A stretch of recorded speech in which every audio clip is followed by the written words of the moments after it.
Thank you so much. It's really scary to be here among the smartest of the smart. I'm here to tell you a few tales of passion.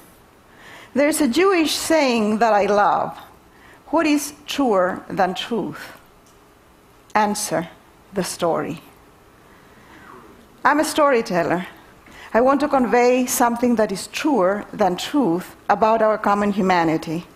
All stories interest me, and some haunt me until I end up writing them. Certain themes keep coming up: justice, loyalty, violence, death, political and social issues, freedom. I'm aware of the mystery around us, so I write about coincidences, premonitions, emotions, dreams, the power of nature, magic. In the last 20 years, I have published a few books, but I have lived in anonymity until February of 2006, when I carried the Olympic flag in the Winter Olympics in Italy. That made me a celebrity. Now people recognize me in Macy's, and my grandchildren think that I'm cool. Allow me to tell you about my 4 minutes of fame. One of the organizers of the Olympic ceremony, of the opening ceremony, called me and said that I had been selected to be one of the flag bearers.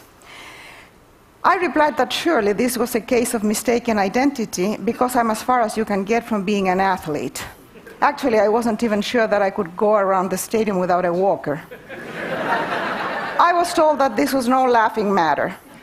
This would be the first time that only women would carry the Olympic flag. 5 women representing 5 continents, and 3 Olympic gold medal winners.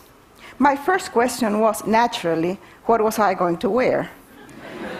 A uniform, she said, and asked for my measurements. My measurements! I had a vision of myself in a fluffy anorak looking like the Michelin Man.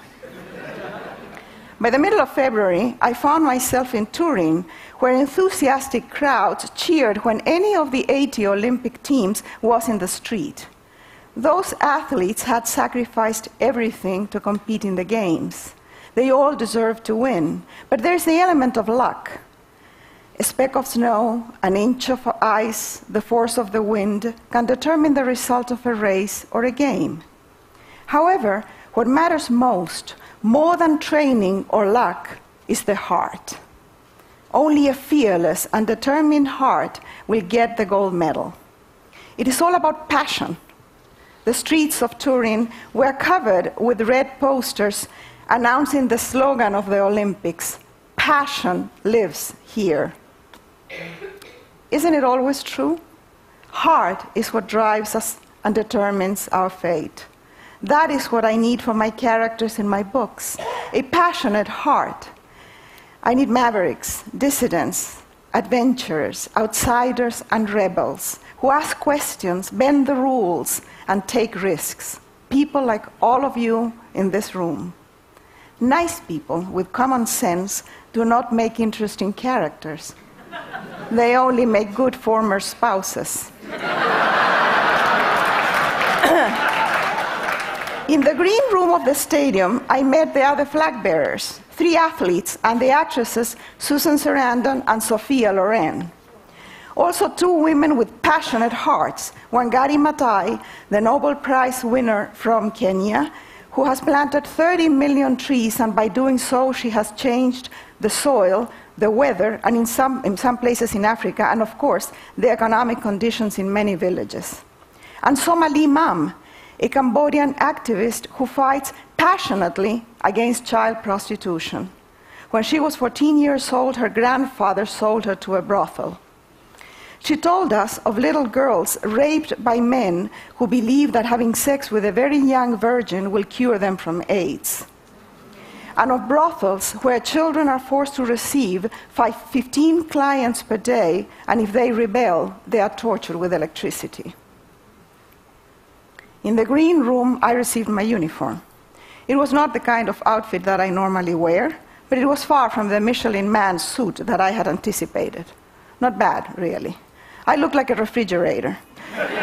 But so did most of the flag bearers, except Sophia Loren, the universal symbol of beauty and passion. Sophia is over 70, and she looks great. She's sexy, slim, and tall with a deep tan.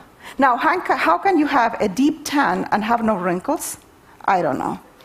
When asked in a TV interview how could she look so good, she replied, posture. My back is always straight, and I don't make old people's noises. So there you have some free advice from one of the most beautiful women on earth. No grunting, no coughing, no wheezing, no talking to yourselves, no farting. Well, she didn't say that exactly. At some point around midnight, we were summoned to the wings of the stadium, and the loudspeakers announced the Olympic flag, and the music started. By the way, the same music that starts here, the Aida March. Sophia Loren was right in front of me. She's a foot taller than I am, not counting the poofy hair. She walked elegantly, like a giraffe on the African savannah, holding the flag on her shoulder. I jogged behind, on my tiptoes, holding the flag on my extended arm, so that my head was actually under the damn flag. All the cameras were, of course, on Sophia. That was fortunate for me, because in most press photos, I appear too, although often between Sophia's legs.